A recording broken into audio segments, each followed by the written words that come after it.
Okay, today we're going to go through the basics on a kettlebell swing. So we've Clean it here. She's going to do a mini swing to get it going. So there's two ways you can kind of do a kettlebell swing from the start. She's doing a mini swing here and then going to get into it after that. We want the shoulders coming out over the weight at all times. We want that back strain staying straight and mainly using the posterior chain to drive that weight up. Here's the second way we set it up. So the weight is slightly out in front. That way her back will stay straight. She'll pull it through the legs. I'd like that weight a little bit closer to her body, and then she starts the movement from there. I would prefer this way of starting the kettlebell swing for most people.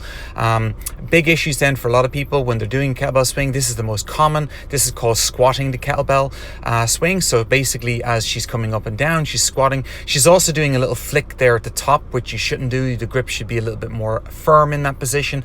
What you're aiming for is to get it over the weight and not to squat into the weight. That's probably the most common thing that we see. So make sure that your shoulders are ending up over the weight like you're doing in a deadlift, and also then make sure that as you're getting to the top of the swing, you're not overextending, which we can see here.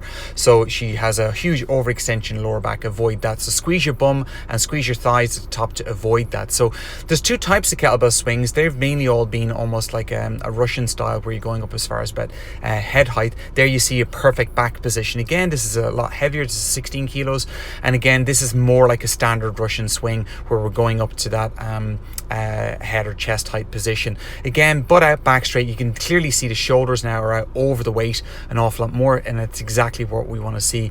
We might not have seen that on our last set purely because the weight was so light for her. So if we go back now to lighter weight and we do an American swing you would finish overhead in that overhead position. Her head could come through her arms a little bit more. That's better there now.